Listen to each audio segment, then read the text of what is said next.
Hello, good evening, नमस्ते। कैसे हो आप सब लोग? पढ़ाई कैसी चल रही है? वीडियोस कैसे लग रहे हैं?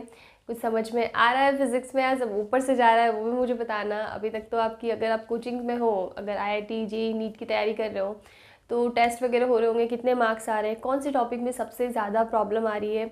मैंने अभी तक जितना भी पढ़ाया, अगर मेरे वीडियोस नहीं देखे आपने, आप अपनी स्कूल में पढ़ रहे हो या फिर कोचिंग में पढ़ रहे हो, उसके बाद भी अगर किसी टॉपिक में प्रॉब्लम आ रही है जो मैं अब तक पढ़ा चुकी हूँ, तो आप मुझे डेफिनेटली बता सकते हो। हम लोग उसके ऊपर अलग से एक शॉर्ट वीडियो अपलोड कर सकते हैं, या फिर किसी भी तरह से मैं आपको वापस समझाने की ट्राई करूँगी, डेफिनेटली करूँगी। और हमारी 5 यूनिट कंप्लीट हो चुकी है, हम लोग 6th यूनिट में है, which is system of particles and rotational motion. उसमें जो सिस्टम ऑफ पार्टिकल्स है ना, उसके अंदर मेनली हम लोगों ने बात की है सेंटर ऑफ मास, और उसके टॉपिक के अंदर वही टॉपिक से सिस्टम ऑफ पार्टिकल्स में मेनली सेंटर ऑफ मास ही है। उसके ऊपर हमने कंप्लीट बात कर ली है, वीडियोस भी डाल दिए, न्यूमेरिकल्स भी कर लिए। उसके बाद भी कहीं कुछ प्रॉब्लम आती है तो डेफिनेटली बताना, कमेंट में बताना। एंड आज हम लोग पढ़ने वाला है collision, which is very important. अगर मैं कॉम्पिटिशन एग्जाम्स के पर्सपेक्टिव से बात करूँ फॉर आईआईटी जेईई नीट, या फिर अगर आप लोग एनडीए के लिए भी प्रिपेयर कर रहे हो तो उसके लिए this is the most important topic collision. काफ़ी और एडवांस में इसके क्वेश्चन काफ़ी अच्छे अच्छे क्वेश्चन आते हैं, तो एकदम अच्छे से पढ़ना है इसको। और इसके ऊपर 2 वीडियोस लगेंगे, एक में भी कंप्लीट हो सकता था, लेकिन जब मैंने इसके क्वेश्चंस देखे कि बहुत ज़्यादा क्वेश्चंस है इसके ऊपर एडवांस वगैरह में, तो सोचा कि इसको अच्छे से पढ़ाते हैं, 2 वीडियोस करते हैं इसके ऊपर। तो आने वाले 2 वीडियोस कॉलिजन पे रहेंगे। ये मेनली 6 यूनिट का पार्ट नहीं है। अगर जो लोग सिर्फ सीबीएसई की तैयारी कर रहे हैं तो मैं उनको बता रही हूँ, ये चैप्टर 50 जो है लॉज ऑफ मोशन उसका पार्ट है। लेकिन मैंने इस यूनिट में कराया बिकॉज इसके अंदर सेंटर ऑफ मास का रोल रहता है, तो वो समझने से पहले हम लोग कॉलिजन नहीं कर सकते थे। मतलब मेरा मन नहीं मान रहा था करवाने का, तो इसलिए पहले मैंने सेंटर ऑफ मास करवाया, जो बेसिक अंडरस्टैंडिंग होती है ना उसका सिस्टम ऑफ पार्टिकल्स, वो करवाया। उसके बाद में हम लोग अब कॉलिजन की बात कर रहे हैं। वैसे नहीं फ़र्क पड़ता है कौन से यूनिट से कौन सा, आपको टॉपिक समझ में आना चाहिए। एग्ज़ाम में नहीं लिखा होता है कि यूनिट 1 का यूनिट 2 का है। तो चलिए शुरू करते हैं फिर। तो आज हमारा टॉपिक है कॉलिजन। क्या होता है कॉलिजन? कॉलिजन सबको पता होगा, 2 पार्टिकल्स, 2 ऑब्जेक्ट एक दूसरे के कांटेक्ट में आ रहे हैं, और कांटेक्ट में आने के बाद क्या होता है वो हमें यहाँ पे आज पढ़ना है। कांटेक्ट में आते हैं, हाँ, लेकिन कुछ केसेस होंगे, जैसे कि अगर हम लोग चार्ज पार्टिकल्स की बात करें ना, तो वहाँ पे ऐसा ज़रूरी नहीं कि दोनों पार्टिकल कांटेक्ट में आए लेकिन टच करें, वो ज़रूरी नहीं है। क्योंकि अगर चार्ज पार्टिकल में अगर हम लोग positive let's say 2 alpha particles का कॉलिजन करवा रहे हैं, तो वो एक दूसरे को टच करने से पहले उनका रिपल्सिव फोर्स लगने लग जाएगा और वो डिफरेंट डायरेक्शन में ट्रैवल करने लग जाएंगे। तो that is the different case, और वो आपके सिलेबस में है भी नहीं, तो हम लोग उसके बारे में बात नहीं करेंगे। हम लोग फिजिकल पार्टिकल्स की बात करते हैं। तो कॉलिजन का टॉपिक जो है ना, इतना इम्पॉर्टेंट क्यों है, और उसके साथ साथ ही काफ़ी कॉम्प्लिकेटेड और लेंदी है। द रीज़न इज़ कि कॉलिजन के केस में बहुत ही छोटे से टाइम में, मतलब it is like micro seconds में चीज़ें इतनी चेंज हो जाती है, पार्टिकल्स डिफॉर्म भी हो जाते हैं, उनकी वेलोसिटीज़ भी चेंज हो जाती है, उनकी डायरेक्शन भी चेंज हो जाती है। तो वो इतने कम टाइम में इतनी सारी चीज़ें कैलकुलेट करना ना, दैट इज़ थोड़ा सा ट्रिकी। इसकी वजह से हम लोग बोलते हैं कि कॉलिजन वाला टॉपिक थोड़ा सा डिफिकल्ट है। हमें उनकी डायरेक्शंस भी कंसिडर करनी पड़ती है, उनकी वेलोसिटीज़ भी देखनी पड़ती है। अगर वहाँ पे किसी टाइप का डिफॉर्मेशन हो रहा है तो डेफिनेटली वहाँ पे एनर्जी लॉस हुआ होगा, तो वो भी कंसिडर करना पड़ता है। तो इसकी वजह से वो थोड़ा सा ट्रिकी हो जाता है, लेकिन ठीक है, जो भी है पढ़ना तो पड़ेगा ही। तो अगर मैं बात करूँ कॉलिजन्स के टाइप की, सबसे पहले हमने कॉलिजन पढ़ लिया। कॉलिजन के बारे में जो बेसिक बात है वो मैंने आपको बता दी कि कॉलिजन मतलब 2 पार्टिकल्स है, कोई भी 2 पार्टिकल्स ले लो, उनके बीच का उनका कांटेक्ट में आना, उनके कांटेक्ट में आने के बाद उनकी दोनों की जो वेलोसिटी हो, चाहे डायरेक्शन बताओ या फिर कुछ भी उनका साइज़ बताओ, शेप बताओ, डिफॉर्मेशन बताओ, वो कैसे चेंज होता है, तो उस ड्यूरिंग द पीरियड ऑफ वो कॉलिजन, अब वो सब हमको कैलकुलेट करना है इसके अंदर।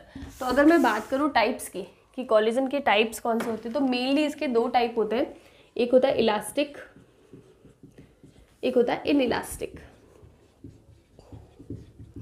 क्या मतलब होता है इलास्टिक, इनइलास्टिक? ये जो डेफिनेशन या फिर ये जो टाइप्स मैंने बताई है ना, ये on the basis of energy के टर्म्स में 2 टाइप होती है, इलास्टिक एंड इनइलास्टिक। इलास्टिक के अंदर इनिशियल, या फिर हम लोग इसको 2 पार्ट पे ऐसे नहीं करते, सिंपल सा लिखते हैं, कि इलास्टिक का मतलब होता है कि यहाँ पे किसी भी टाइप का एनर्जी लॉस नहीं होता है। एनर्जी लॉस नहीं होता मतलब जो काइनेटिक एनर्जी उन पार्टिकल्स की कॉलिजन के पहले थी ना, इनिशियल जो काइनेटिक एनर्जी थी, कॉलिजन के बाद में भी एंड में जाके वही काइनेटिक एनर्जी रहने वाली है। तो there is no loss of kinetic energy, ठीक है। और अगर मैं इनइलास्टिक की बात करूँ तो यहाँ पे जो काइनेटिक एनर्जी इनिशियली थी ना, एंड में जाके कॉलिजन के बाद लास्ट में उतनी काइनेटिक एनर्जी नहीं रहती है, बीच में कुछ लॉस हो जाता है। कितना लॉस होता है वो हमें कैलकुलेट करना पड़ता है, लेकिन डेफिनेटली कुछ लॉस होता है।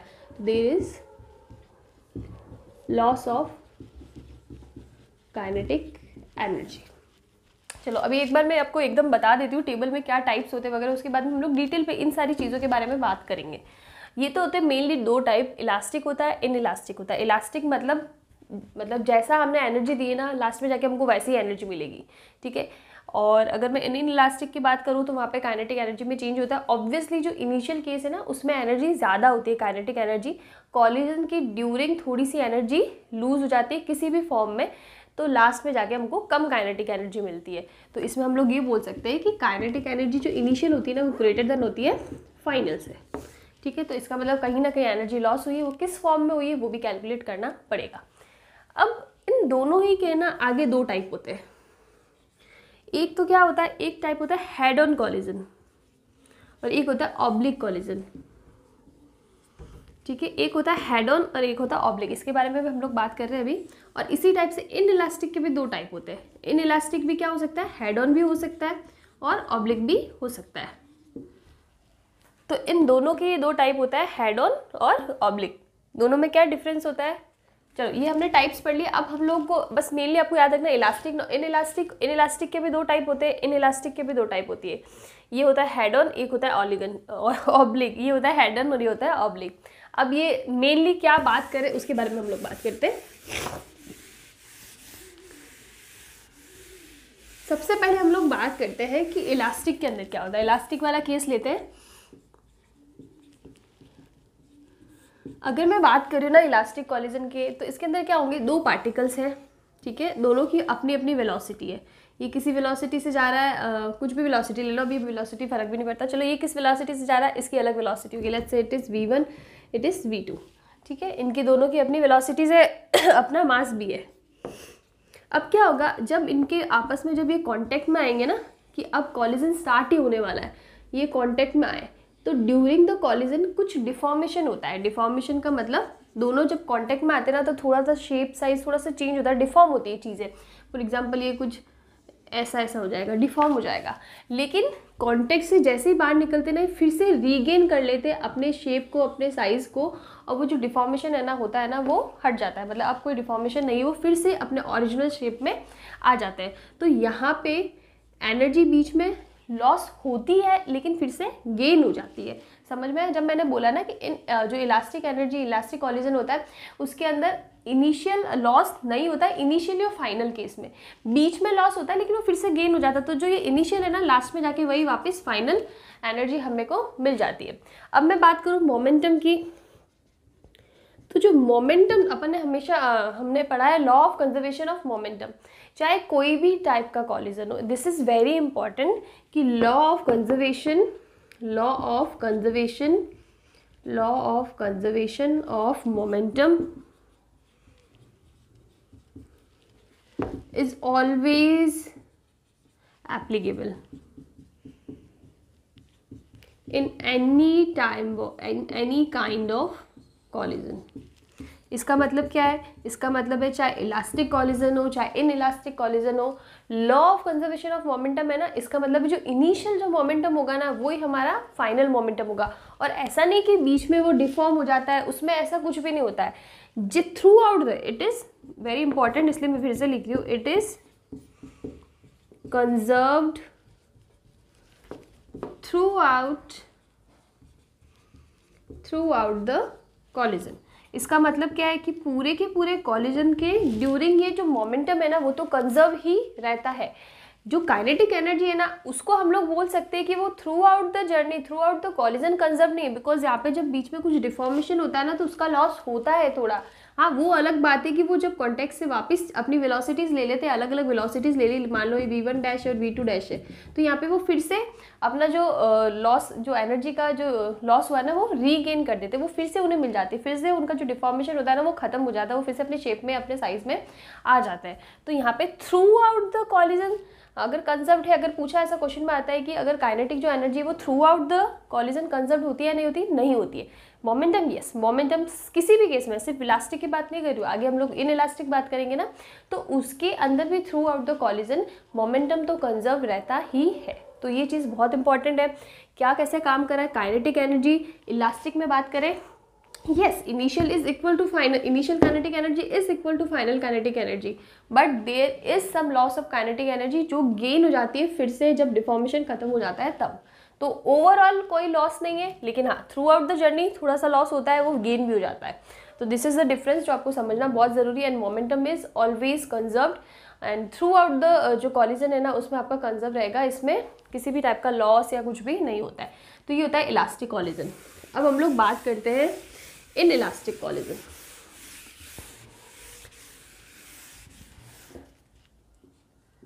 इन इलास्टिक कॉलिजन तो इसके अंदर क्या होता है, सेम चीज़ें, दो पार्टिकल आएंगे, कांटेक्ट में आएंगे, अपनी अपनी वेलोसिटी होगी, यहाँ पे क्या होगा, डिफॉर्मेशन होगा जब वो कांटेक्ट में होंगे, लेकिन जब वो कांटेक्ट से बाहर आएंगे ना, यहाँ पे जो काइनेटिक एनर्जी थी, let's say it is initial kinetic energy और ये फाइनल काइनेटिक एनर्जी। तो इन इलास्टिक के केस के अंदर क्या होता है, दो पार्टिकल अपनी अपनी वेलोसिटी से, चाहे कोई भी वेलोसिटी, एक रेस्ट पे हो एक वेलोसिटी, वो हम लोग आगे केसेस देखेंगे उसमें बात करेंगे, दो पार्टिकल्स है जब वो दोनों कॉन्टैक्ट में आए, डिफॉर्मेशन हुआ, जो दोनों ही केसेस में होता है, इलास्टिक में भी होता है, इन इलास्टिक में होता है। लेकिन इलास्टिक वाले केस में वो डिफॉर्मेशन हट जाता है, काइनेटिक एनर्जी जो लूज होती है ना फिर से रीगेन हो जाती है।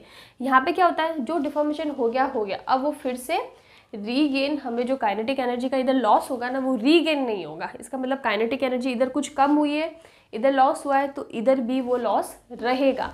तो इसीलिए हम लोग बोलते हैं कि initial kinetic energy is greater than final kinetic energy, because यहाँ पे कुछ लॉस है। माइनस अगर मैं करूँ ना ए माइनस हाफ, तो ये जो डेल्टा के ही है ना, ये क्या है, ये हमारा लॉस है। यहाँ पे कुछ काइनेटिक एनर्जी लूज हुई है, कुछ हमारा लॉस हुआ है जो हमें रीगेन नहीं होने वाला, हमें फिर से नहीं मिलने वाला। जो लॉस हो गया वो हो गया, डिफॉर्मेशन हुआ वो हो गया, वो फिर से हमें वापस सही जो पहले वाला जो केस होगा ना उसमें नहीं मिलने वाला है। ठीक है, तो ये चीज़ समझना है आपको कि इलास्टिक कॉलिजन के अंदर काइनेटिक एनर्जी कंजर्व्ड रहती है, not throughout the collision, but yes initial और फाइनल जो होती है वो सेम रहती है।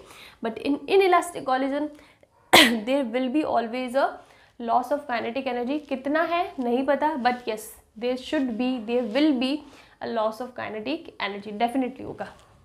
तो ये हो गया हमारा elastic and inelastic collision. अब हम लोग बात करते हैं कि इलास्टिक और इन इलास्टिक में भी आगे जाके हमें दो टाइप पढ़ा था, एक पढ़ा था हेड ऑन कॉलिजन और एक पढ़ा था ऑब्लिक कॉलिजन। हेड ऑन के अंदर क्या होता है, ये पार्टिकल है, सबसे पहले मैं आपको दो चीज़ बताती हूँ। ये पार्टिकल है, ये इनकी क्या है, वेलोसिटी। तो ये जो डिस डायरेक्शन में वेलोसिटी जा रही है ना, this is called line of velocity. Line of velocity मतलब जिस डायरेक्शन में वेलोसिटी जा रही है, दोनों की लाइन ऑफ वेलोसिटी क्या है, सेम ही है, दोनों की सेम है। देखो ये भी इधर जा रहा है, ये भी इधर जा रहा है। जब ये कांटेक्ट में आएंगे, ठीक है, ये पार्टिकल आ गया कांटेक्ट में, तो ये जो जहाँ पे ये एक दूसरे को टच करते हैं ना, जहाँ पे ये कांटेक्ट में आ रहे हैं जिस पॉइंट पे, तो उसे हम लोग बोलते हैं इम्पैक्ट। कहाँ पे हो रहा है, तो इम्पैक्ट वाला पॉइंट है, this is what, point of impact. Point of impact का मतलब है जहाँ पे कॉलिजन का इम्पैक्ट दिख रहा है, हमें यहाँ पे दिख रहा है कि यहाँ पे टच हो रहा है। मैं इधर नहीं कह सकती कि पता नहीं इधर क्या हो रहा है, लेकिन मुझे इधर पता है कि इधर दोनों पार्टिकल क्या है, कांटेक्ट में आए। तो this is our point of contact. इसके परपेंडिकुलर जो लाइन होती है ना, this is very important, line of impact. What, line of impact. तो हमारे पास दो लाइन्स आ गई, एक आ गई लाइन ऑफ वेलोसिटी, दूसरी लाइन ऑफ इम्पैक्ट। अगर line of velocity is same as line of impact, कि अगर दोनों का जो डायरेक्शन है ना वो सेम हो, जो लाइन ऑफ वेलोसिटी की बात करो चाहे लाइन ऑफ इम्पैक्ट की बात करो, तब हमारा क्या होगा, हेड ऑन कॉलिजन होगा। Head on collision. जब लाइन ऑफ वेलोसिटी और लाइन ऑफ इम्पैक्ट कैसे निकालना है बता दिया। अगर दोनों सेम है, सेम ही डायरेक्शन में जा रही है, तो वो होता है हमारा हेड ऑन कॉलिजन। बस एकदम ऐसे ऐसे, जैसे ये मेरा एक पार्टिकल है, दूसरा पार्टिकल है, एग्जैक्टली ऐसे टक्कर करे और टक्कर के बाद भी इनका ऐसा ही जा रहा है, मतलब एक ही लाइन में हो रहा है। अगर मैं कोई सरफेस ले लूँ ना इधर कि ये मेरा कोई फ्लोर है, यहाँ पे दो पार्टिकल की टक्कर हुई और वापस वो जाने वाले इधर ही, ऐसा नहीं कि कोई ऊपर चला जाएगा कोई नीचे चले जाएगा, ऐसा नहीं, ठीक है। यहाँ पे टक्कर हुई और इसी फ्लोर पे जा रहे हैं, इसको हम लोग एक टाइप से बोल सकते हैं one dimensional collision, 1D collision बोल सकते हैं एक टाइप से, बिकॉज एक ही लाइन पे सारी चीज़ें हो रही, लाइन ऑफ इम्पैक्ट सेम है, लाइन ऑफ वेलोसिटी सेम है, और जब कॉलिजन के बाद भी वो उसी लाइन में ट्रैवल करने वाले हैं, तो दैट इज़ वाई हम लोग इसको क्या बोल सकते हैं, 1D कॉलिजन भी बोल सकते हैं, because the line of velocity is same is line of impact. तो ये डिफरेंस होता है, सॉरी ये होता है हेड ऑन कॉलिजन। अगर मैं बात करूँ अब ऑब्लिक कॉलिजन की, तो ऑब्लिक कॉलिजन के अंदर क्या होता है, एक पार्टिकल है वो ऐसे जा रहा है, थोड़ा ऊपर बनाते हैं इसको, एक पार्टिकल है वो ऐसे जा रहा है, दूसरा जो पार्टिकल है ना वो थोड़ा सा ऐसे जा रहा है, ठीक है। तो अब जब ये स्ट्राइक करेंगे ना तो ये ऐसे स्ट्राइक करेंगे, देखो ऐसे ही स्ट्राइक करेंगे ना। अब अगर एक पार्टिकल ऊपर एक पार्टिकल नीचे है और इस टाइप से, अभी भी इनकी वेलोसिटी ऐसे है, ठीक है। इनकी अभी कॉलिजन से पहले की बात करें, कॉलिजन से पहले भी इनकी वेलोसिटी ऐसे रहेगी। अब देखो लाइन ऑफ वेलोसिटी कौन सी है, ये है, या फिर इधर भी ले लो तो ये है।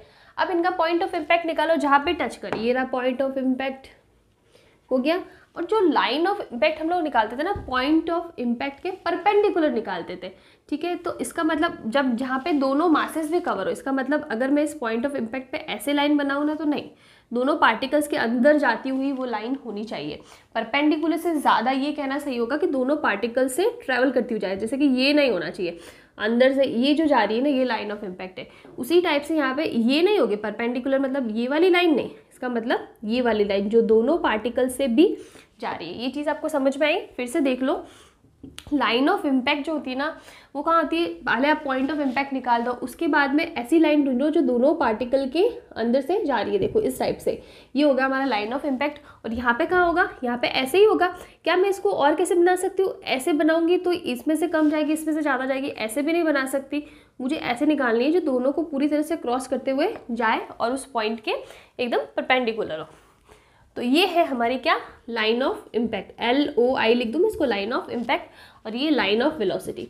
अब देखो क्या आपकी, अगर मैं इसको ऐसे डायरेक्शन दे दूँ तो अब मुझे बताओ क्या आपकी लाइन ऑफ वेलोसिटी और लाइन ऑफ इम्पैक्ट सेम है, नहीं सेम है, उनके बीच में कुछ एंगल होगा। अगर मैं इसको कुछ ऐसे ले लूँ ना तो दिस एंगल थीटा, दोनों के लिए सेम, ये एंगल थीटा। तो यहाँ पे लाइन ऑफ वेलोसिटी और लाइन ऑफ इम्पैक्ट के बीच में क्या होता है, एक एंगल होता है। आप ले सकते हो इसको, आप इसको ऐसे कर दो तो भी एंगल क्या होने वाला है, थीटा ही होने वाला है। तो लाइन ऑफ वेलोसिटी और लाइन ऑफ इम्पैक्ट जब अलग अलग डायरेक्शन में हो ना तब उसे क्या कहते हैं हम लोग, ऑब्लिक कॉलिजन कहते हैं। तो ये डिफरेंस समझ लेना, हेड ऑन कॉलिजन मतलब लाइन ऑफ वेलोसिटी और लाइन ऑफ इम्पैक्ट दोनों सेम डायरेक्शन में जा रहे हैं, ऑब्लिक कॉलिजन मतलब लाइन ऑफ वेलोसिटी और line of impact different direction में जा रहे हैं, उनके बीच में कुछ एंगल होगा, उनकी डायरेक्शन सेम नहीं होगी। तो this is the very basic difference between head on and oblique collision. चलो ठीक है, यहाँ तक हमने सारी बात कर ली। ओके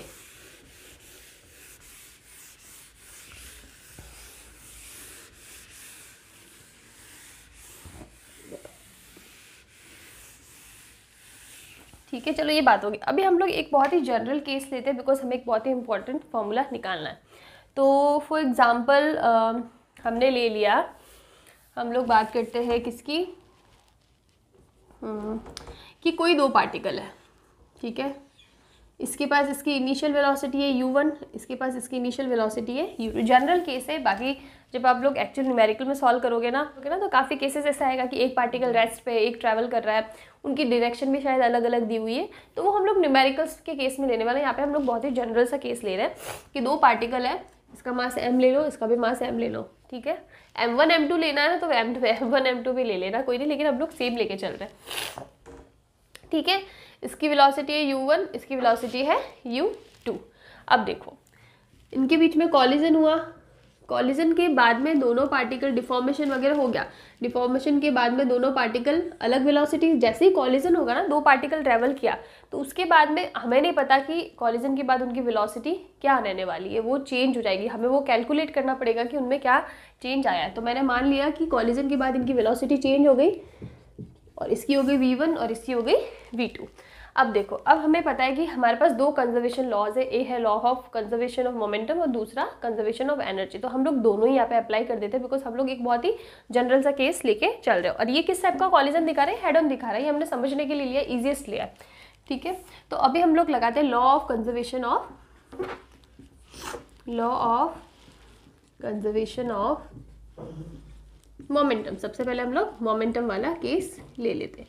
तो इसके अंदर क्या होगा, mu1 plus mu2 equals to mv1 plus mv2 होगा। देख लो आप इसके अंदर, आपको कहीं पे भी कुछ चेंज लग रहा है या फिर कुछ अलग लग रहा है तो एकदम सिंपल सा इनिशियल मोमेंटम, इसका मोमेंटम mu1, इसका मोमेंटम mu2, तो mu1 प्लस mu2, इसका मोमेंटम mv1 और इसका मोमेंटम mv2, दोनों को ऐड कर दिया तो ये हो गया कंजर्वेशन ऑफ मोमेंटम। अगर इसको आपको चेंज करना है, सॉरी इसको ट्रांसफर करना है, तो ये हो जाएगा सिंपल सा u1 plus u2 equals to v1 plus v2, ठीक है। इसको हम लोग दे देते हैं इक्वेशन नंबर 1। अब हम लोग अप्लाई करते हैं law of conservation of energy, kinetic energy, conservation of what, kinetic energy. लगा दिया काइनेटिक एनर्जी। तो अब हमें क्या करना है, हाफ m u1 स्क्वायर होगा प्लस का half m u2 square equals to half m v1 square plus half m v2 square हो जाएगा सारा का सारा। अब यहाँ पे भी m आप हटा लो तो पीछे क्या बचेगा, u1 square plus u2 square equals to v1 square plus v2 square, ठीक है। तो ये हो गया हमारा इक्वेशन नंबर 2। अब देखो, अब मैं क्या करती हूँ, हम लोग इधर ही इसको कर देते हैं ताकि थोड़ा सा इजी हो जाए। हम लोग एक बार इसको हटा के हम लोग लिख देते हैं u1 minus v1 equals to v2 minus u2 और इसको दे देते हैं इक्वेशन नंबर 1। पॉसिबल है, उसी टाइप से इसको भी कर देते हैं। तो ये हो जाएगा u1 square minus v1 square equals to, this is equation number 2। देखो यहाँ पे आप मास अलग अलग ले सकते हो, कोई प्रॉब्लम नहीं है। आप मास ना m1 m2 ले लो, इधर भी m1 m2 ले लो, ऐसे लेके करना है ऐसे लेके कर दो। चलो हम लोग ऐसे लग कर लेते हैं। तो ये क्या हो जाएगा, ये m1 कॉमन आएगा और यहाँ पे क्या आ जाएगा, मैंने सिर्फ जनरल केस लिया था लेकिन आप ऐसे भी ले सकते हो। ये हो जाएगा v2 माइनस u2। उसी टाइप से आप यहाँ पे भी ले सकते हो, यहाँ पे m1 ले लो, ठीक है, और यहाँ पे m2 v2 square minus u2 square. ये मैंने इसलिए चेंज किया बिकॉज मैंने मेरे हिसाब से जनरल केस लिया था, बिकॉज मुझे पता है आगे जाके कैंसिल ही होने वाला है। लेकिन अगर आपको अपने बुक के हिसाब से करना है तो आप m1 m2 भी ले सकते हो कि यार मैम ये कहाँ से आ गया, अलग आ गया, तो आपको ऐसे लेना है, आप ऐसे ले लो। तो this is our equation number what, 2 और इक्वेशन नंबर 1। अब मैं क्या करती हूँ, अब मैं डिवाइड करती हूँ इक्वेशन नंबर 2 बाई 1। तो हम लोग हटा सकते हैं, हाँ हम लोग ये लोग ये सारा हटा सकते हैं, ठीक है। और अब हमारे पास है, हमें करना है इक्वेशन 2 डिवाइड बाय इक्वेशन 1, ठीक है।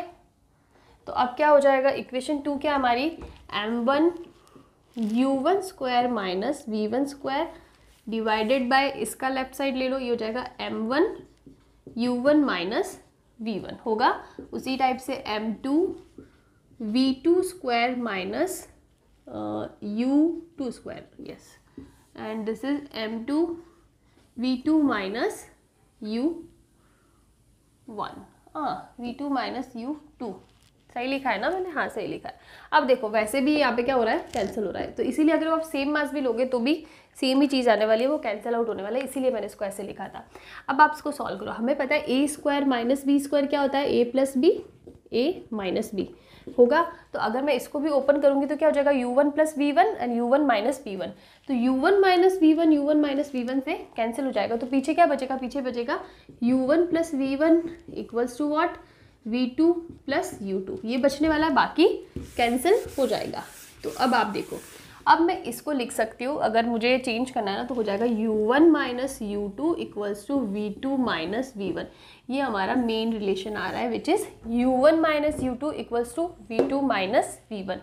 तो अब ये जो होता है ना, इसको हम लोग बोलते हैं वेलोसिटी ऑफ अप्रोच, मतलब जिस वेलोसिटी से वो अप्रोच करता है, दोनों वेलोसिटी, एक u1 होगी u2, जिस वेलोसिटी से वो कॉलिजन में अप्रोच करते हैं वो है।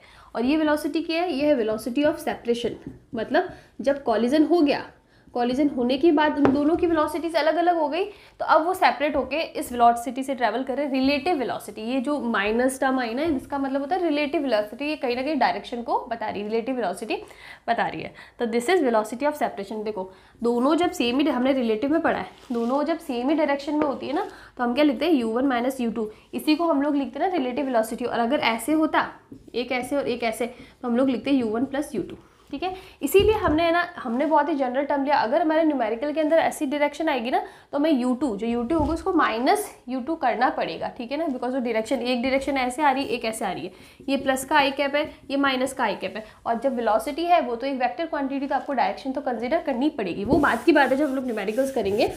लेकिन यहाँ पे आपको ये चीज़ समझ में आई ना, this is velocity of approach, जिस वेलोसिटी से वो कॉलिजन में अप्रोच करते हैं, कॉलिजन की तरफ जाते हैं। And this is the velocity that is after collision, उसको बोलते हैं वेलोसिटी ऑफ सेपरेशन। तो अब हमारे एक बहुत ही इंपॉर्टेंट टर्म आ रही है, वो आ रही है coefficient of restitution. This is very important term. इसको हम लोग किससे डिनोट करते हैं, ई से डिनोट करते हैं। और इसकी वेलोसिटी क्या, ये मैं कहीं अच्छी जगह लिखती हूँ, कहाँ लिखी हम, चलो यही लिख देते एक बार को। दिस इज ई, इसको हम लोग किससे डिनोट करेंगे, ई से। ये होती है velocity of separation divided by velocity of approach. This is very very important, velocity of separation divided by velocity of approach, और ये होता है कोएफिशिएंट ऑफ रेस्टिट्यूशन। तो ये कॉलिजन में काफ़ी काम, जिस टाइप से आप कंजर्वेशन ऑफ मोमेंटम को किसी भी कॉलिजन में अप्लाई कर सकते हो, उसी टाइप से कोएफिशिएंट ऑफ रेस्टिट्यूशन भी आप किसी भी कॉलिजन में अप्लाई कर सकते हो। ये फॉर्मूला वहाँ पे लगा सकते हो, और आप लोग आगे पढ़ने भी वालों कि हमें कैसे लगाना है। तो दिस इज़ वेरी इंपॉर्टेंट, ठीक है। अब एक टर्म आती है कि इस ई की वैल्यू अलग अलग कॉलिजन के लिए अलग अलग होती है। डायरेक्टली इस पर भी नीट में या फिर मेंस के अंदर क्वेश्चन आ सकता है, एडवांस में तो कोई आएगा नहीं। वो क्या होता है, ई की 3 वैल्यू होती है, E equals to 1, E equals to 0 और ई इज लेस देन 1। ये केस क्या होता है, ई इक्वल्स टू 1 होता है इलास्टिक कॉलिजन में, elastic collision. E equals to 0 कब होता है, इन इलास्टिक कॉलिजन।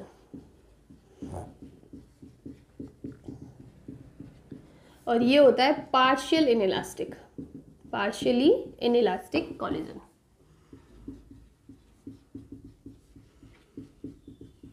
तो ये हमारे पास ई की 3 वैल्यूज होती है। अगर ई की वैल्यू 1 है, ई इज इक्वल्स टू 1, तो हमारे पास होगा इलास्टिक कॉलिजन। 0 हुआ तो होगा इन इलास्टिक कॉलिजन, और ई इज लेस देन 1, इसका मतलब 0 से ज़्यादा और 1 से कम। इसकी लिमिट होती है, 0 से तो ज़्यादा होगा, E is greater than 0 but less than 1, ठीक है। तो अगर ये वाली कंडीशन होती है, ओवरऑल अगर हमें ई की लिमिट निकालनी है तब, बाकी ई जब लेस देन 1 होगा ना, तो that is the case of partially in elastic collision. तो इस टाइप से ये कोएफिशिएंट ऑफ रेस्टिट्यूशन काम करता है। अब कोएफिशिएंट ऑफ रेस्टिट्यूशन होता क्या है, वो हम लोग एक न्यूमेरिकल में करते हैं, तब आपको और अच्छे से समझ में आएगा कि एक्चुअल में उसका क्या यूज है।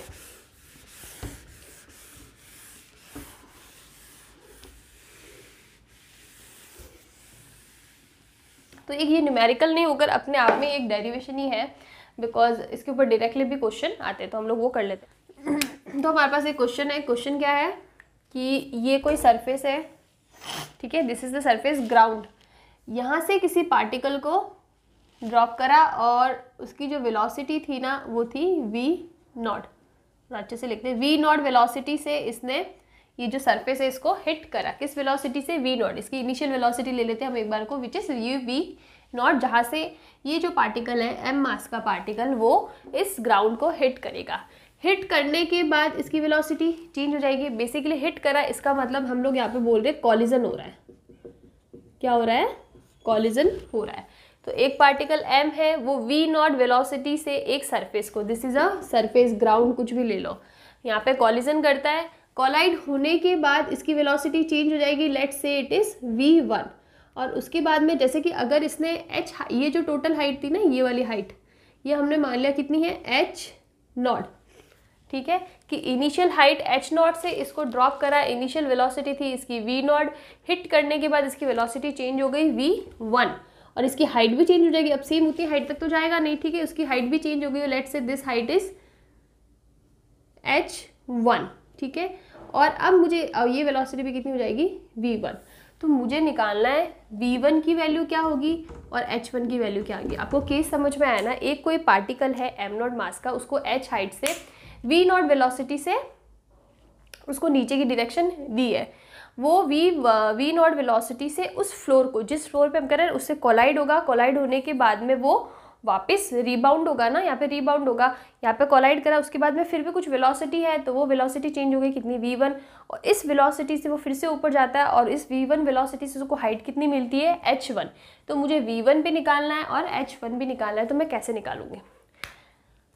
तो ये कॉलिजन है और मैंने आपको बताया था किसी भी टाइप के कॉलिजन में आप कोएफिशिएंट ऑफ रेस्टिट्यूशन का फॉर्मूला लगा सकते हो।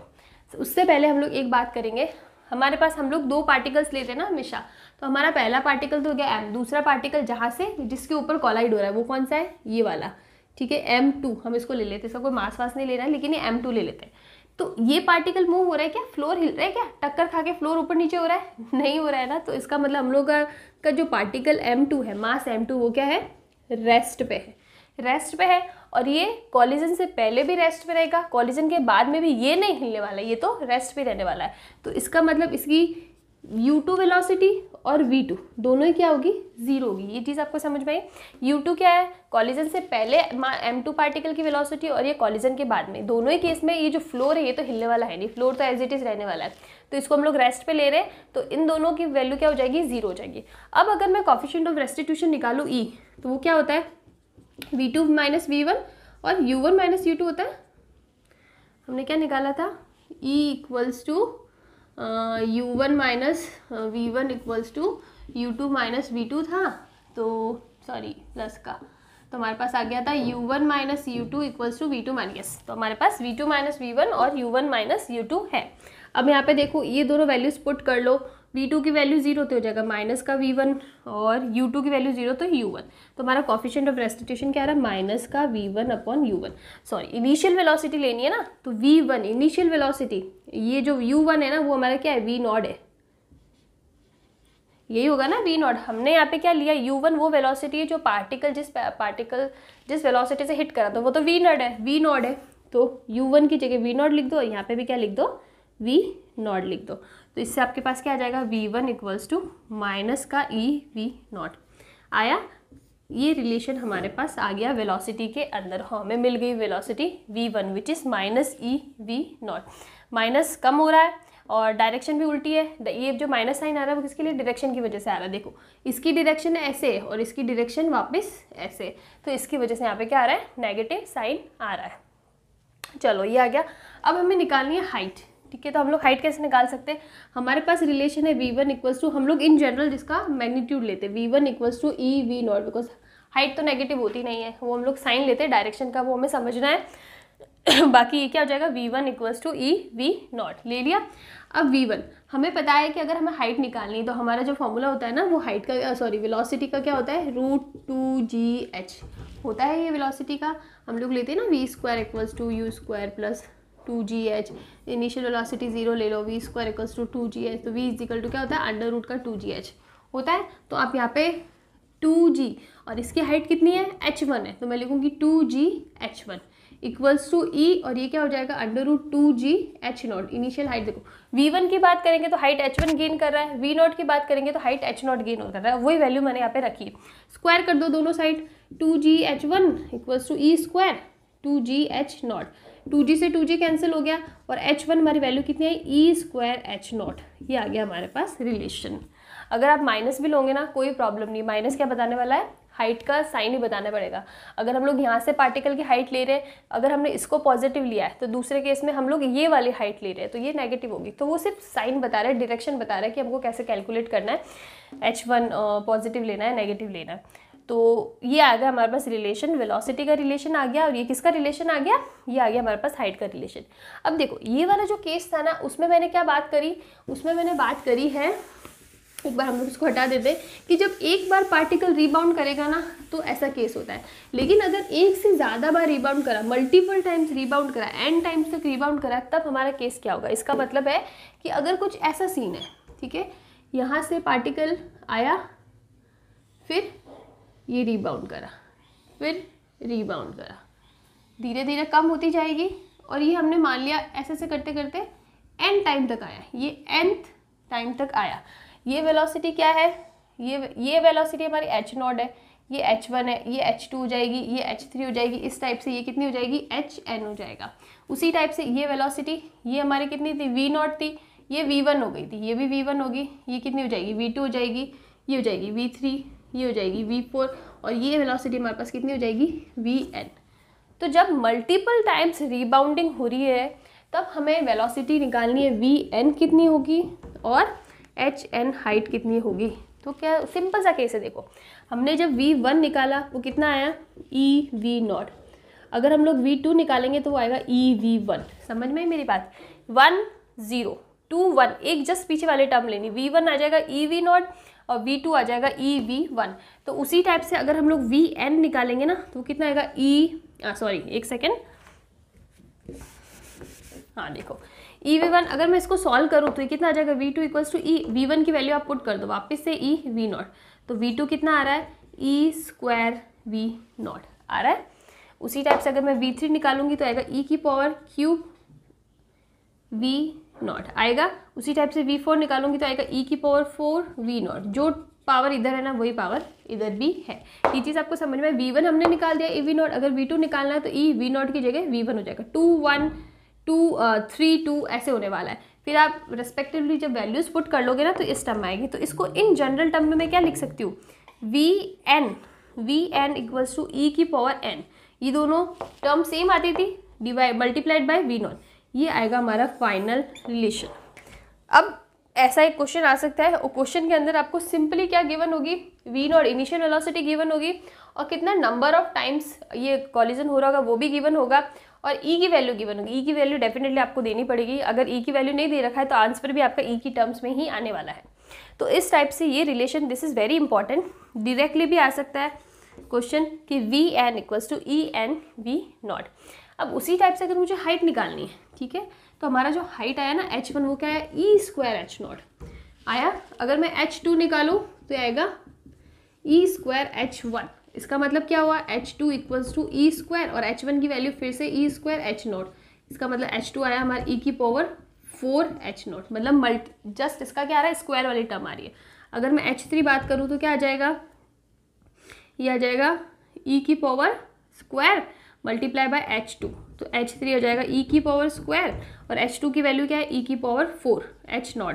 इसको सॉल्व करो तो ये h3 हो जाएगा हमारा e⁴ h0, मतलब इसका जस्ट डबल आ रहा है। इधर सेम आ रहा था 4 4 तो 4, इधर 3 का 6 आ रहा है, तो इसका जनरल जो टर्म होगा ना वो हो जाएगा h की n, मतलब nth वाले रिबाउंडिंग के लिए, nth वाले पाथ के लिए height which will equals to e⁴2n, ये n है तो ये 2n, सेम केस यहाँ पे भी हो रहा है ना, मल्टीप्लाई बाय h0, और ये आएगा हमारा हाइट के लिए नॉर्मल nth बाउंडिंग के लिए टर्म।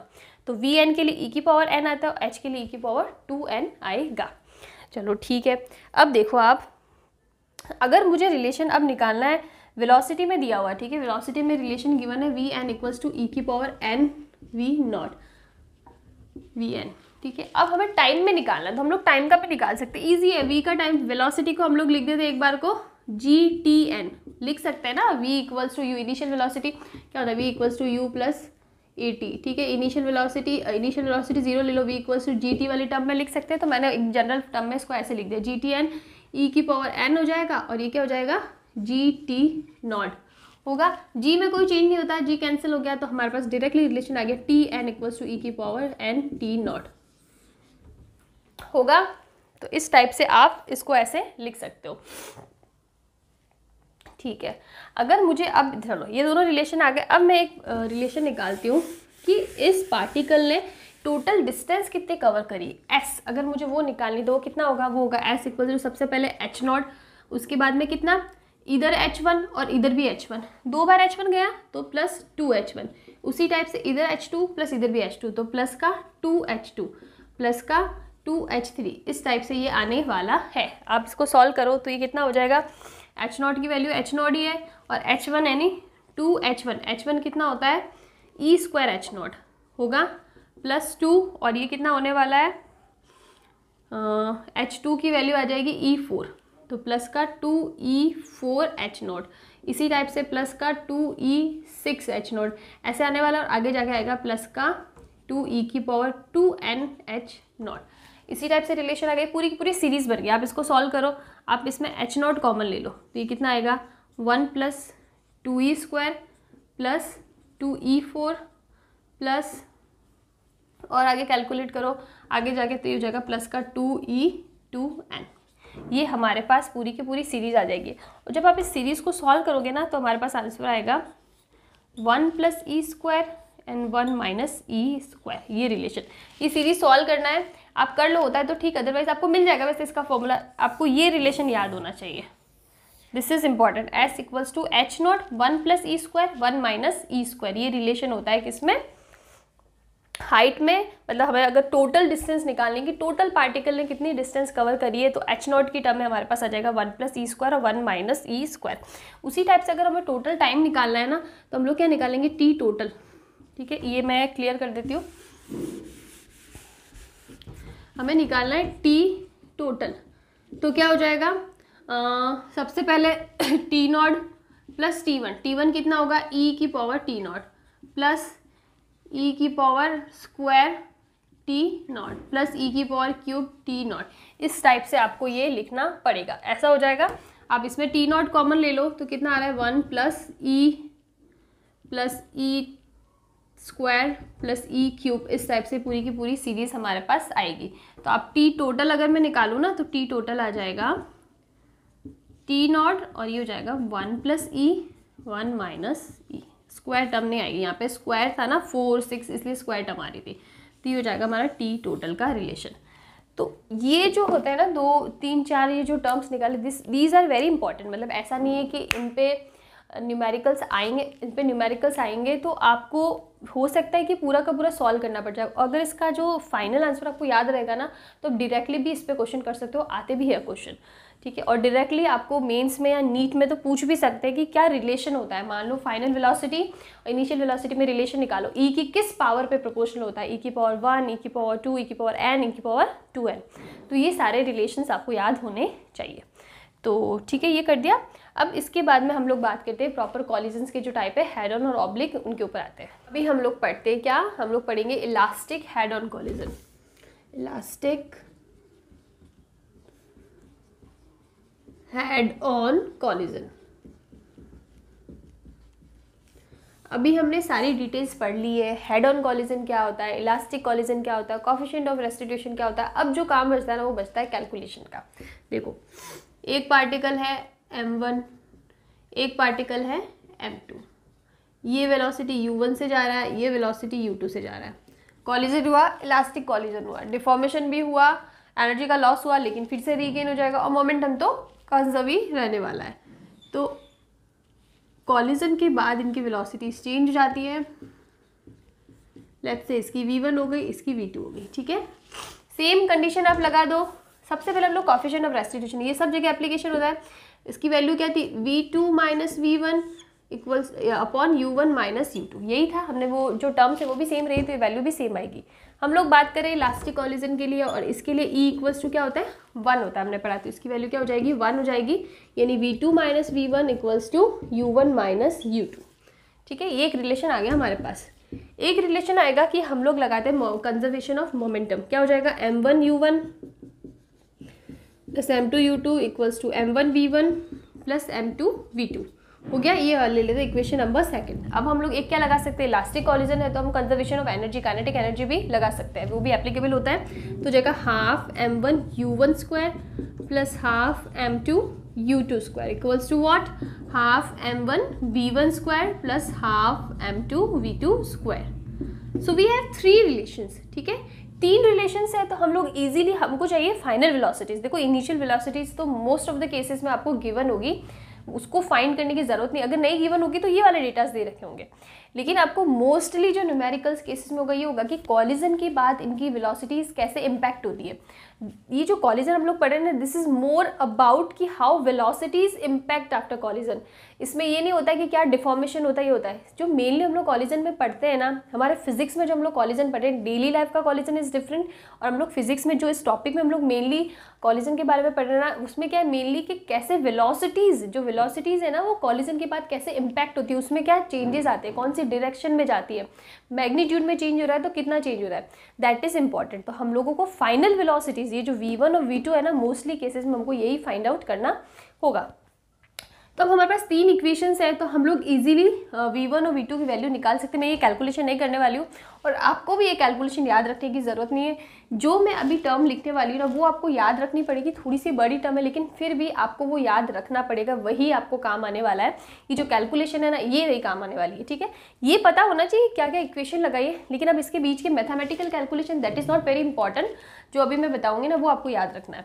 तो हमारे पास वेलोसिटी v1, 2 वेलोसिटीज़ है v1 और v2। तो पहले v1 आएगी m1 minus m2, m1 plus m2 multiply by u1।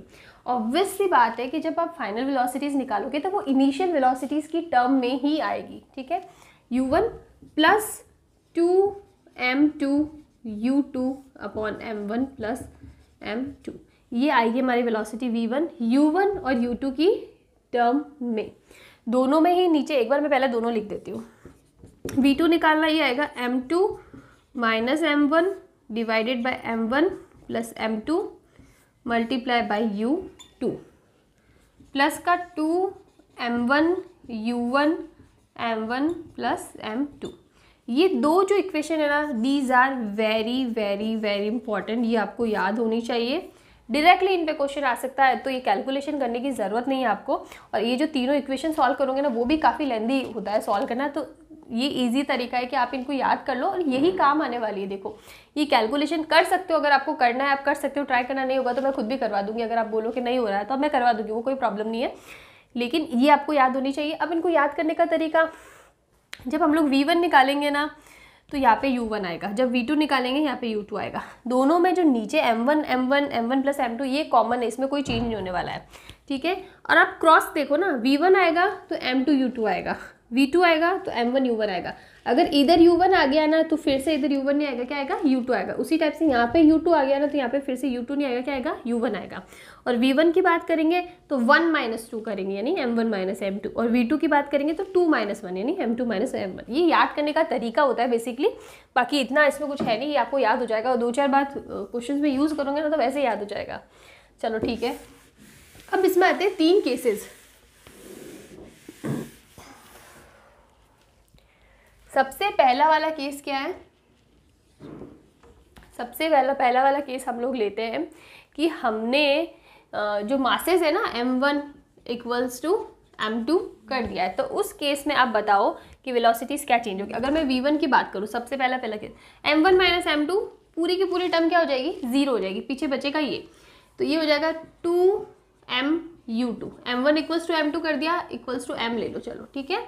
और ये क्या हो जाएगा m प्लस m, 2m से 2m कैंसिल हो जाएगा, बचेगा u2। इसका मतलब v1 आया u2। उसी टाइप से आप इसको सॉल्व करोगे ना, तो v2 आएगा क्या, u1 के बराबर। देख रहे हो क्या हुआ, ये दो पार्टिकल है, ये u1 है, ये u2 है, इनके बीच में कॉलिजन होने के बाद में क्या हो गया, वेलोसिटीज एक्सचेंज हो गई। इसकी वेलोसिटी हो गई u2 और इसकी वेलोसिटी हो गई u1।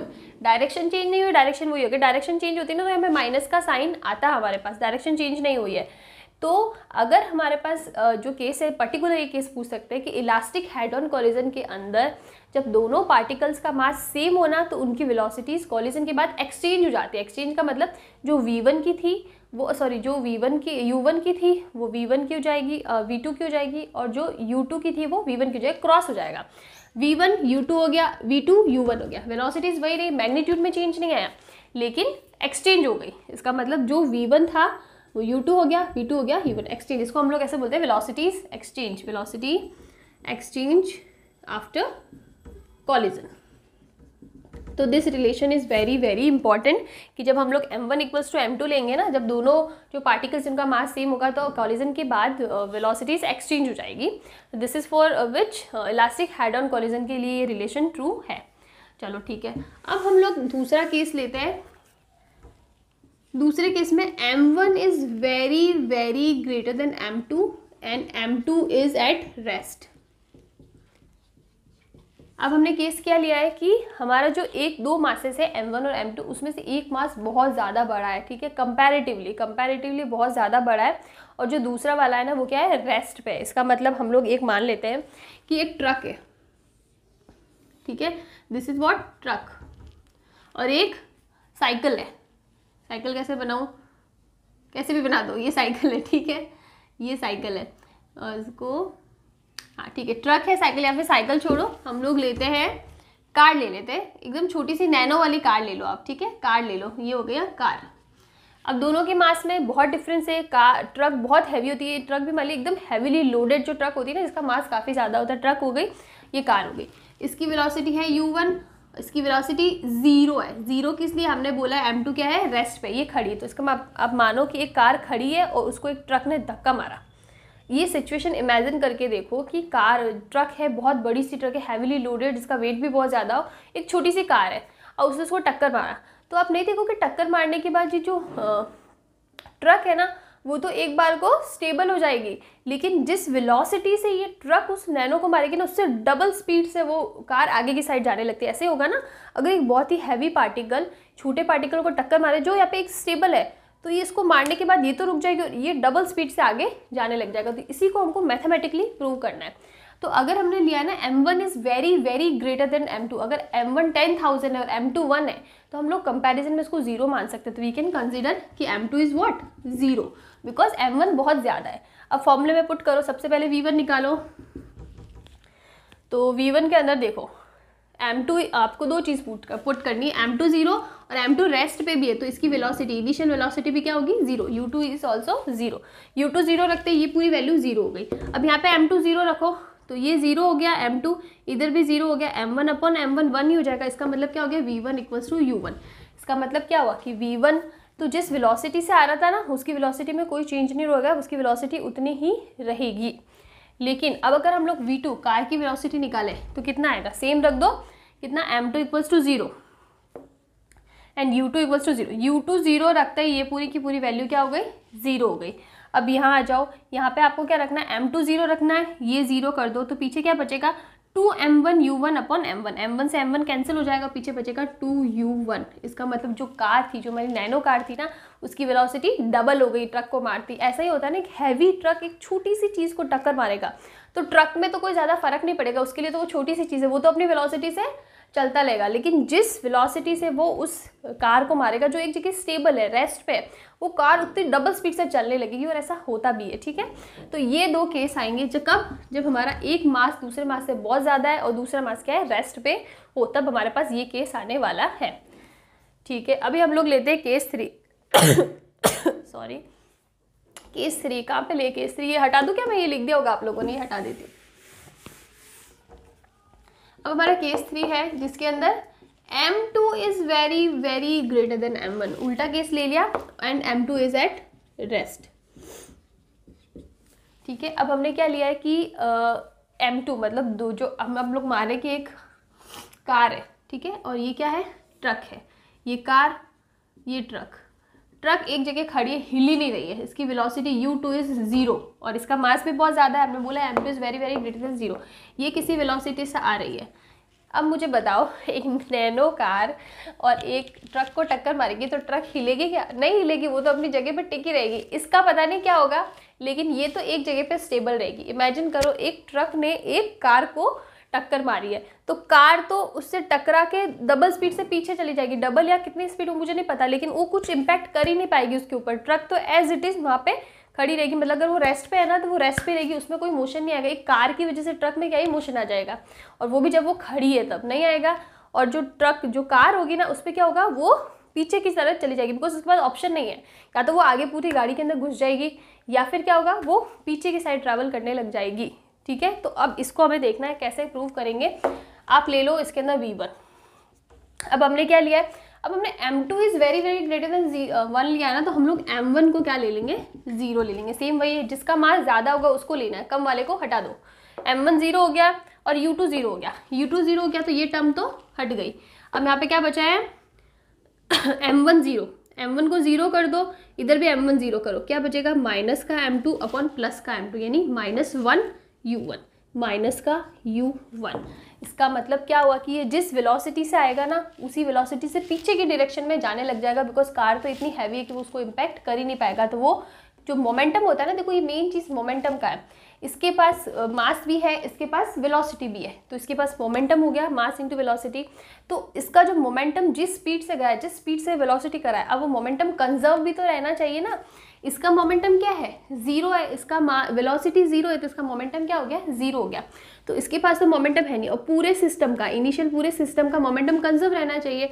तो अब इतना मोमेंटम क्या करे, वो इसमें ट्रांसफर हो ही नहीं पा रहा है, इसका 0, तो वो बैक ट्रैवल करने लग जाएगा, इसलिए आता है v1 इक्वल्स टू माइनस का u1। अब मुझे v2 निकालना है। देखो v2 में u2 0 रख दिया, ये पूरी टर्म गई, यहाँ पे m1 0 रखो, पीछे क्या हो जाएगा m1 0 रख दिया, तो अच्छा पूरी की पूरी टर्म भी 0 हो गई। समझ में, m1 0 रखते पूरी 0, तो मतलब v2 0, जो मैंने बोला भी था कि ट्रक पे तो कोई इम्पैक्ट पड़ने वाला ही नहीं, अगर वो रेस्ट पे है ना तो वो रेस्ट पे ही रहेगी, इसका मतलब उसकी वेलोसिटी 0 ही रहेगी। तो बाद में भी इसकी वेलोसिटी क्या है, 0। तो ये 3 केसेस है, काफ़ी इंपॉर्टेंट केसेस है, तीनों केसेस आपको अच्छे से समझ में होपफुली आपको अच्छे से समझ में आ गए होंगे। एंड अभी हम लोग नेक्स्ट टॉपिक पे ऊपर आते हैं। तो इंटरेस्टिंग टॉपिक है, इसके अंदर जो कॉलिजन के अंदर एक डिफिकल्ट टॉपिक रहता है वो ऑब्लिक वाला रहता है, ऑब्लिक इन इलास्टिक केस। बाकी दिस इज इंटरेस्टिंग, आप क्वेश्चन से आपको अच्छे अच्छे क्वेश्चन मिलते हैं इसके अंदर। अभी हमने इलास्टिक हेड ऑन कॉलिजन पढ़ लिया, अब हम लोग पढ़ते हैं इलास्टिक कॉलिजन इन 2 डायमेंशनल। इलास्टिक कॉलिजन इन 2D। इसका मतलब क्या हुआ, एक पार्टिकल ये आ गया, इसके पास है वेलोसिटी u1, इस दूसरा पार्टिकल आ गया, इसके पास है वेलोसिटी u2, इसको ले लो m1, इसको ले लो m2। कॉलिजन के बाद ये कुछ ऐसे ट्रैवल करते हैं, एक इस डायरेक्शन में ऐसे ले लो यार, और एक इस डायरेक्शन में, ठीक है। ये मैंने सिर्फ समझाने के लिए बताया है। तो इसका मतलब ये किसी, या फिर इसको हम लोग सिंपली ऐसे लिखते हैं, एक सेकेंड, मैंने सही लिखा था। इट इज़ लाइक ये गया वेलोसिटी v1 से, ये वेलोसिटी v2 से, और ये जो एंगल होता है ना इनका, इसका ले लिया एंगल θ1 और इसका ले लिया एंगल, दोनों सेम पॉइंट पे जाएंगे, θ1 और ये ले लेते हैं हम लोग θ2। समझ में आया ये बात। एक पार्टिकल है वो वेलोसिटी u1 से ट्रैवल कर रहा है, दूसरा u2 से ट्रैवल कर रहा है, कॉलिजन हुआ, कॉलिजन के बाद में 2 डायमेंशनल है तो ये अलग अलग डायरेक्शन में चला गया, ये θ1 डायरेक्शन में m1 चला गया और ये θ2 डायरेक्शन के अंदर चला गया।